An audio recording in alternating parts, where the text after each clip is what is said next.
Nature of mathematics. ठीक है, हम लोगों ने नेचर ऑफ साइंस डिस्कस कर लिया है और आज हम बात करेंगे नेचर ऑफ मैथमेटिक्स। सबसे पहले देखेंगे कि डेफिनेशन कौन लोगों ने किस तरह डेफिनेशन बताया मैथमेटिक्स का, और मैथमेटिक्स का नेचर क्या रहता है, किस चीज़ के लिए हम लोग इसे पढ़ते हैं और इससे क्या क्या फ़ायदा होता है ह्यूमन बीइंग को और नेचर को, एनवायरनमेंट को, स्टूडेंट्स को, हर तरह का चीज़ हम समझते हैं नेचर ऑफ मैथमेटिक्स। सबसे पहले हम देखेंगे, आज डिस्कस कर रहे हैं नेचर ऑफ मैथमेटिक्स की सबसे पहले डेफिनेशन जो है, a mathematician is a blind man in a dark room looking for a cat which is not there. Charles Darwin ने बताया कि एक आदमी जो है ब्लाइंड है और वो डार्क रूम में बैठा है, looking for a black cat, काली बिल्ली को खोज रहा है जो वो वहाँ पे है ही नहीं। ठीक है, और एक बार बोलेंगे, mathematician is a blind man in a dark room. Mathematician एक ऐसा आदमी है जो ब्लाइंड है, अंधा आदमी है, लेकिन डार्क रूम में बैठा है और काली बिल्ली को खोज रहा है जो वहाँ पे वो नहीं है।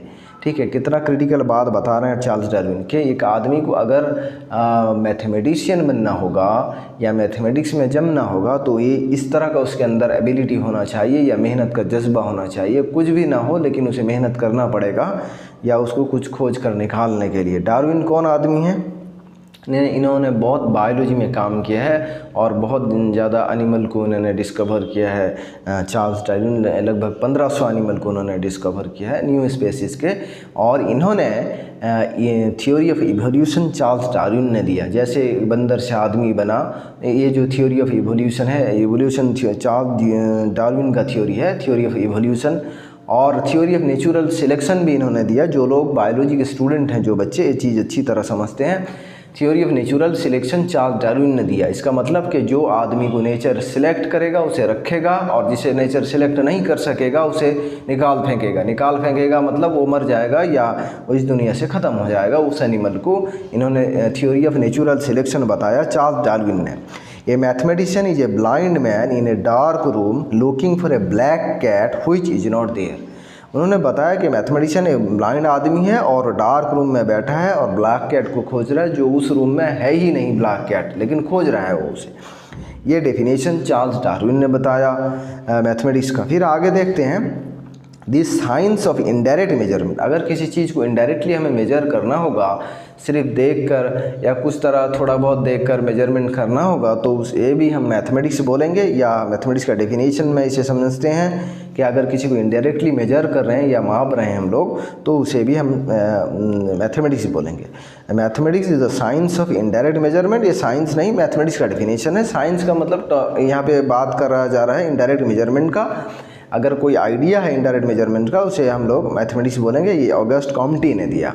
ठीक है, फिर ये एक हम लोगों का ऑगस्ट कॉम्टी ने सोशियोलॉजी पे काम किया है ज़्यादा। ये फ्रेंच आदमी हैं जो इन्होंने फिलोसोफर हैं, इन्होंने सोशियोलॉजी पे काम किया ऑगस्ट कॉम्टी ने।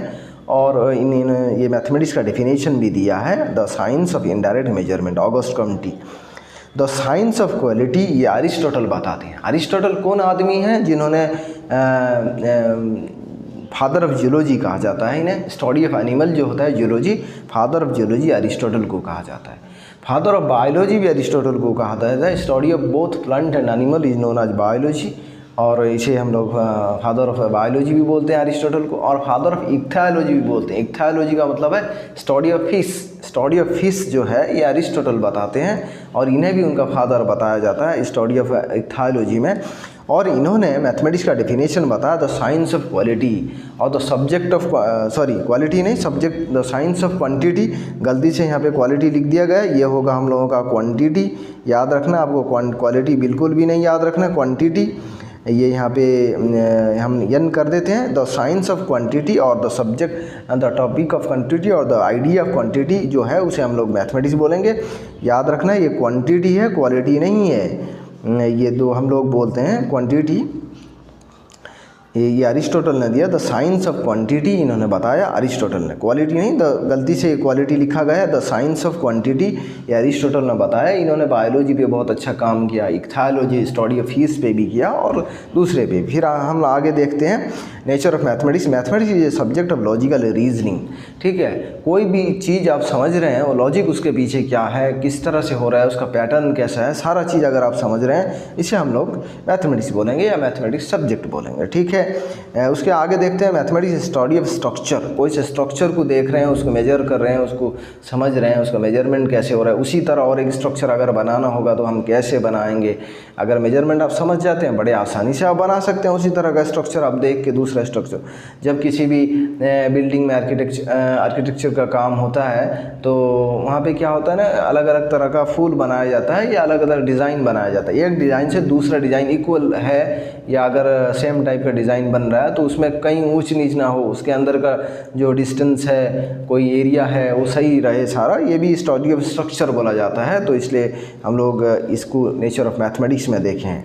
ठीक है, concepts are abstracts in mathematics. जो भी आपको देखना होगा, एब्स्ट्रैक्ट थिंकिंग भी यहाँ पे बहुत चीज़ लगाना होगा कि इसका मेजरमेंट ऐसे हुआ होगा, इसका मेजरमेंट वैसे हुआ होगा। जैसे एब्स्ट्रैक्ट थिंकिंग मतलब एब्स्ट्रैक्ट आइडिया का मतलब ये है कि अगर आपको ट्रायंगल क्लास में बताया गया तो आपके ब्रेन के अंदर ट्रायंगल का इमेज बनता है, इसे एब्स्ट्रैक्ट थिंकिंग बोलते हैं। मतलब अभी टीचर ने आपको ट्रायंगल बोला है लेकिन ट्रायंगल उन्होंने व्हाइट बोर्ड पे बनाया नहीं है, लेकिन आपके ब्रेन के अंदर ट्रायंगल का एक इमेज बन गया। अगर आपके टीचर ने सर्कल बताया तो आपके बोला तो आपके दिमाग के अंदर सर्कल का इमेज बना, लेकिन उन्होंने अभी व्हाइट बोर्ड पे सर्कल ड्रॉ नहीं किया, इसे एब्स्ट्रैक्ट बोलेंगे।